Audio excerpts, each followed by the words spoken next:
Trey Hendrickson of the Cincinnati Bengals has all but requested a trade from Cincinnati. This was a few days ago. Oh, geez, I got to change that. There we go. There we go. Trey Hendrickson, statement on ESPN, no communication has taken place between my camp and the organization post-draft. The offers prior to the draft did not reflect the vision we shared and we were promised last offseason if I continue to play at a high level. Coaches are aware of these past conversations. Rather than using collaboration to get us to a point to bring me home to the team, they are no longer communicating. Oh boy. I have been eagerly awaiting a resolution of this situation, but that's hard to do when there's no discussion and an evident lack of interest in reaching mutual goals. Yeah. Yikes. So he has all but requested a trade a second time from Cincinnati. Hendrickson, by the way, for those keeping track on the statistical purposes, he is one of 4 players in the last 5 years to average 12 or more sacks.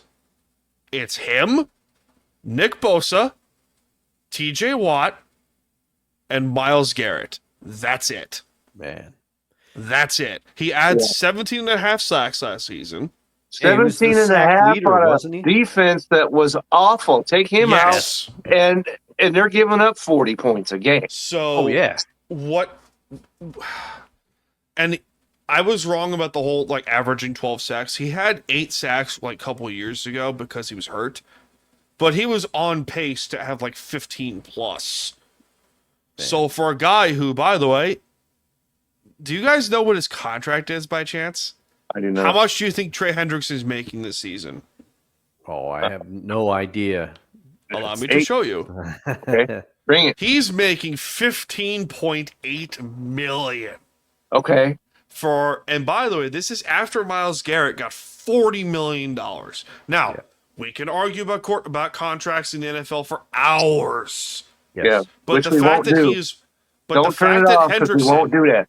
But the fact that Trey Hendrickson's one of 4 guys to basically average 10 or more sacks a season for the last 5 years is only making that much is insane. Yeah. Insane. That the Bengals, who prioritized Jamar Chase and T. Higgins over this guy, who was essentially their entire defense. He was. That defense was a turnstile. He's in their entire defense. So I thought you were going to say, Dustin, it was a turd. Which it was a turd. It was a turd. It was. Good fill in there, Kevin. So I offer you guys this question. Amidst the reports of Hendrickson basically on his way out from the Queen City of Cincinnati, could the Seahawks make a trade for Trey Hendrickson? Now, I will offer you this. The last time a Seahawks player had even close to 15 sacks was Frank Clark, right? Frank Clark, 2018. I was going to say that's got to be almost 10 years ago. Yeah. Frank Clark, 2018, was the last Seahawks player to eclipse 13 sacks. But after that, it was Jamal Adams, who had 10. But then it was 9.5, 8.5, Carlos Dunlap here and there. Yeah. Which is why that one of the needs going into that draft was pass rush. Mm-hmm. Okay. So, what would you give up, Kevin, if you were John Schneider and you pull a Mr. Burns and you go, excellent. Because he's not gonna be cheap. No. In terms of a contract. But in terms of the trade discussion, he might be.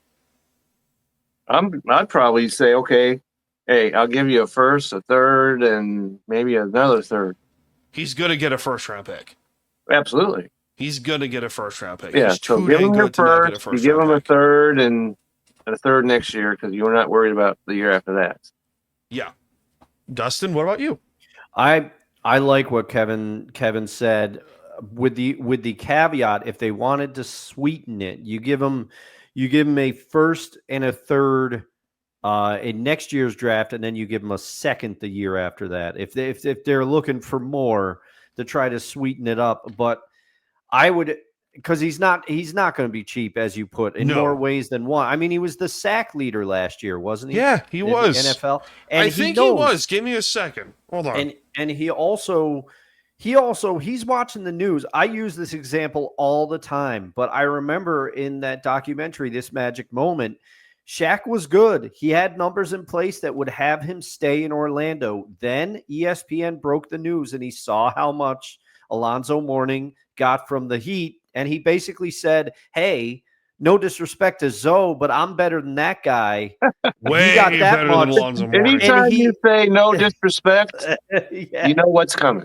Yeah. So he called his agent, and he said, we want more. You best believe that Trey Hendrickson has been in communication and saying, hey, Myles Garrett got this much from the Browns. The Bengals are paying me this. I need more. And by the way, Trey Hendrickson is the sack leader for 2024, 17 and a half. Okay, so that's a feather in his cap. And, it is. And do you think I'm rusty on his age? I don't know how old he is. He is, says on the contract, 31. Okay. So seeing as how he's 31, no second round picks are going to be in my package. I didn't realize he was quite that old. So I mean, I think a first and 2/3, one in this year. I think you hit it on the head, Kevin. It's good enough of an offer to entice the Bengals, but the thing is, then we have to wonder, he's going to want an extension after he's a deal going to get done. it. Yeah, right. You don't make that trade unless you've got something already, under the door or, in the back of the room or however you do that. You don't make that trade unless you've got, you're going to get them signed and done. And if not, then you don't make this trade. Yeah. And I do think, the Seahawks have been aggressive in clearing cap space. They have. And we've been saying, what are they going to do with this cap space? And also, when we've talked about it before, the Darnold deal, it could be done after 1 year if the Seahawks want that to happen. So, may I interrupt for 2 seconds here? Sure. Their total cap space as of right now, as we're recording on May 18th, is $31.73 million. Okay. So if you do what you want with those numbers, but okay. So if you take 25 mil of that and you add it to his 15, that's 40 mil. Right? He's not getting 40. Yeah. Because he's not going to get 40 million. I think he's reported that he wants 30 million. Okay. That's even better then. Yeah. Holy mackerel. If 30 gets it done, let's get this going right now. The Bengals pay their 15, and then we chip in 15. I just did the we thing. Sorry. Yeah. But the Seahawks chip in 15. I could see how that gets done. I would do this in a heartbeat. Yeah. Because we're going to talk about the schedule in a second. We are going to get to that. Yeah, we will. Okay. Shut up, everyone out there listening to the show. 53. Shut up. Anyway, they have not had, Seattle, a predominant pass rush since their Super Bowl year. Yeah. Right. Since the last time they were in the Super Bowl. Which is a sad statement, seeing as how this was the Legion of Boom at one time. Yes. You can't have. Yes. You can't have a team that was a Legion of Boom and all of a sudden absolutely no boom. Because rotationally speaking, Jaron Reed's your nose tackle, Leonard Williams can be your D tackle, and then Hendrickson's your D end. That would be ridiculous. That'd be insane. Leonard Williams, man, what an acquisition that was, man. So I'm with you, a first and 2/3 if the Bengals are willing to trade him. Which, by the way, those negotiations are going, it's going to happen. The question here is when? Yes, the question is on the side of the Bengals to me, though. If you trade him and get nothing but draft picks in return, your defense is it's I can't even come up with a word. That's how awful it is. It was terrible. Well, terrible. There's terrible. I think maybe awful is worse than terrible. I'm not too sure of my adjectives that I'm doing. But if they don't have him, then it's absolutely god awful. Yeah. Okay, and they couldn't win when it was just awful. Yeah. So how are you going to win if it's god awful? Yeah. So maybe they'll look at a team that can trade them some defense in return. I don't know, but hard. I don't know. But, I mean, quick, and I feel like I keep throwing wrenches. But what is the Bengals' current cap situation? Because give me a second. I think the reason that T. Higgins and Jamar Chase got extended is because Burrow was in ownership's ear, right? Because Mike Brown is cheap. He is cheap. So I'm sorry. cheap. I'm just gonna say it. He's cheap. And I think the only reason those deals got done is because Burrow was basically like, hey, we need these guys. But do you think Burrow gets in Brown's ear again and says, hey, we got to hang on to our one defensive piece? I'm surprised that he has not done that. Yeah. 27 million, by the way. The Bengals at 27 million in cap space. Okay. Okay, so they're not hurting. No, they're not necessarily. So yeah, no, they're not. Let's that just I'm confused now because why are the Bengals not getting this done? I don't get this. If he's getting 15 already, and that's part of your budget already, and you got 27 million, give him another 15 and get it done.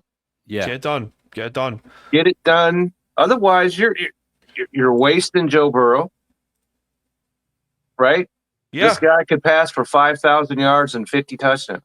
Yeah. And you're telling me that you're going to waste that because you've got no defense? Makes no sense whatever. Well, and it's also the one critique, and I've been vocal about it on whatever podcast I'm on, but the one critique that you could level at Joe Burrow in his time with the Bengals, they always start slow. So offensively, so you're going to need a defense of some kind to hopefully buffer that damage until they warm up. Right. They warm it up. And if you get rid of Hendrickson, then you've got no defense. Yeah, you've got nothing. They did draft Shamar Stewart in the first round this past season, but like for what? Maybe because they know this is coming. They know the trade is coming. Yeah, maybe Mike Brown has already made his decision.